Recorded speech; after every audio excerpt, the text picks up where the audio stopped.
Hi and welcome to the Accounting Channel. Today we are watching episode 17 of Break Even by Breakfast, and we're joined by Zach Miller-Frankel from Andrson.com.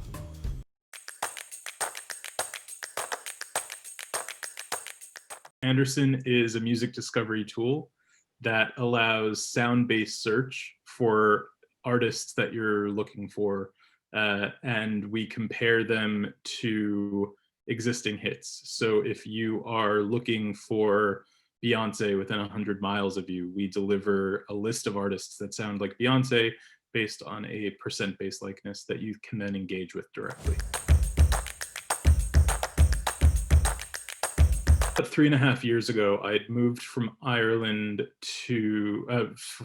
from New York to Ireland to expand my band management company. When I got here, discovering artists was really difficult. At the time, the industry was sort of fractured in that there were no good databases to use, and finding artists, you'd have to jump from social platform to Spotify and see where their emails were, and if they were managed, or represented, you were at a dead end. And so I remember talking to my business partner one day. It was like 2 o'clock in the morning in the library, and I said, "Man, why can't we automate this? And why can't it be based on sound?"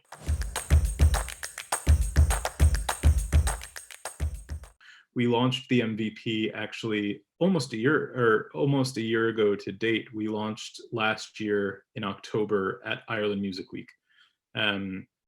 We replicated it then a week later at Mondo in New York City. So that enabled us to get 500 artists as first adopters, as really, really invested users who gave us amazing feedback, and about, let's say, 15 to 20 major industry players on it as well. To be fair, it looked pretty good. I'm not going to lie. It looked pretty good. It looked a bit clunky. I think if we're talking actually cosmetically, I think the proportions of everything were a little bit off. And if we're talking functionally, it actually had most of the functions that we still have, because again, it was based on that direct industry feedback. It took, I would say, 10 months. So we had, the first investor to come on board was an angel that I had met through the Trinity Business School. And we actually used that money to have a sort of passable prototype, and to hire a marketing director who had 20 years of experience in the industry, was the former head of marketing for a label. And we prioritized paying him over paying us, which was the right thing to do.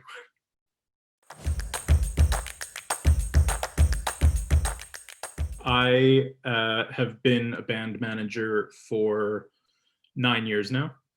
So I started my own company after having worked with some pretty big names in New York 8 years ago. So Think Tank Management started in New York, and that's actually why I moved here, to expand the company. So we've got an office in New York and an office in Dublin now. Like I mentioned, our soft launch was at Ireland Music Week almost a year ago.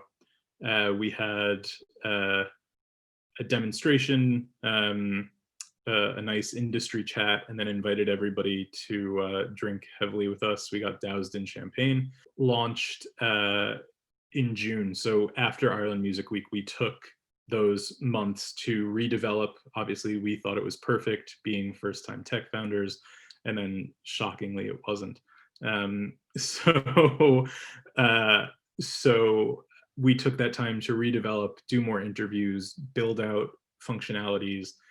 And when we relaunched in June, the only thing we did was exhale very, very, very deeply.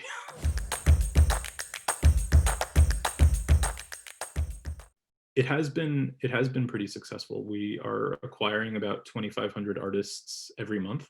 Only 7 people have come back and said, "No, this isn't for me," or "No, I don't have a use for this." And then, it's interesting. Artists are very skeptical. They are very conscious and aware. But if they believe in something and if they trust you, they're very, very willing to go on a journey with you. And luckily, the artists that we've recruited, even from the soft launch back in October, it was shocking. We didn't actually lose people. We used them and engaged them. And so the next version of this app was very much informed by them. So, we also have kind of a small budget. And I think that restricted the channels that we could use basically to socials and a little bit of print media, a little bit of targeted ads in that as well. So look, in targeting socials, your return is always fractional compared to your exposure. But certainly because we have a more niche audience than just a general one, on a bootstrap social budget like you would not believe. And we have a couple of interns that do lead generation on the B2B side. So once we sort of exhausted our own networks, we brought that in. And what we're finding is the pipeline is very long, but the resistance or the denial is really low. So to date, we have about 45 users from the business side, anyone from major labels to small managers. Just over 7,000 artists on the platform and 45 industry. So we like a challenge. We have a B2B to C value prop. So we generate revenue three ways. The first is through artist subscriptions. As I mentioned earlier, we decided to forego artist fees for the rest of 2020 due to COVID. Coming from musician backgrounds ourselves, we just couldn't charge people for a service when they weren't making money in that industry. So we're reinstating that in 2021.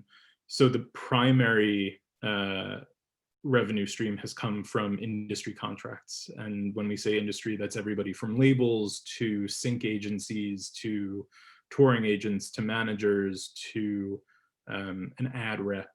And then starting in 2021, we'll be entering a freemium model. So we'll have an additional revenue stream from ad revenue. For our seed round, we sought out finance.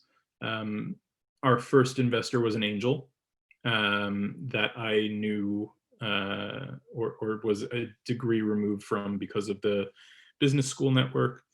Then we sort of knew that Enterprise Ireland offered all of these fundraising schemes. So we got in quite early with them. And it wasn't until we started really soliciting investment after we had sort of expended the money that the angel provided, that we got HPSU status, that we qualified for the investment matching, and that's when the first sort of big chunk of money came in. Now that we're raising a Series A, though, what we're finding is actually that bigger investors and VCs, international VCs, are reaching out to us directly. 800,000 to date. And we, like I said, we're bootstrapping it pretty well. So over 3.5 years, we haven't even spent all of that. A very strong business plan.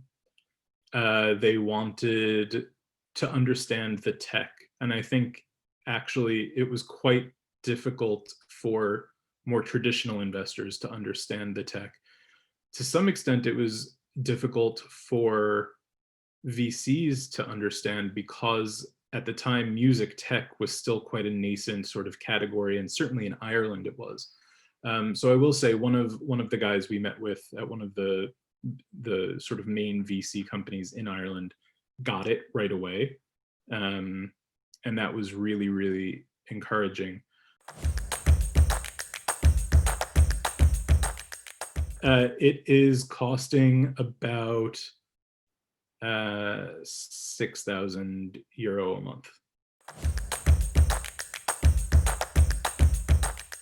No, we are developing a couple of bot-like things. One of the things that we're working on in the next 12 months is sort of an Ask Andrson feature, which will be a tech-led but very, very sort of conversational tool where you can get real-time feedback on your music. A dream team. That's a really good question. The Collison brothers. Just the way that they think and the way that they've expanded Stripe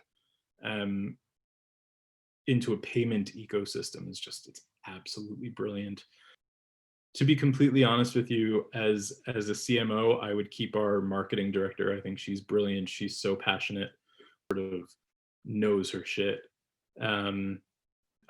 It's, again, it sounds sappy, but I'm really not making it up. The tech team that we have is brilliant. My business partner is so driven and is very much the temperate to me, so we balance each other out really well. I honestly, I couldn't ask for a better team. So when we get them, we log them all. So Jira has become our best friend. And we review them periodically when we have development conversations, which pretty much happen quarterly, and then we set things into motion so that they happen biannually. And if they're very specific, or if they are for something that we already offer, we'll usually respond directly to whoever requests it or inquires about it. We write them down. We have underneath a running log of people that might be able to help us. We have, checks and X's and little notes, like, shit, they beat us to it or something like that. But really, we have to focus on this, and the sort of line is, right, let's sell this and then we'll talk about it.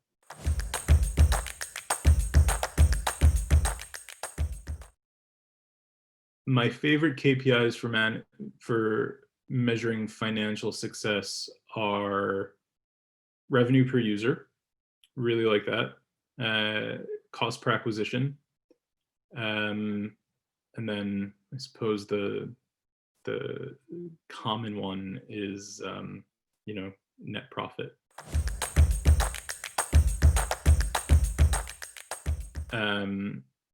Number of users using the app.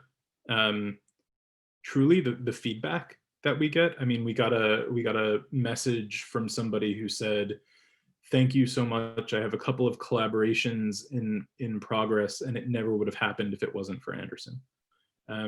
So it's the anecdotal stuff that really lets us know that what we're doing is correct. Those are really good questions.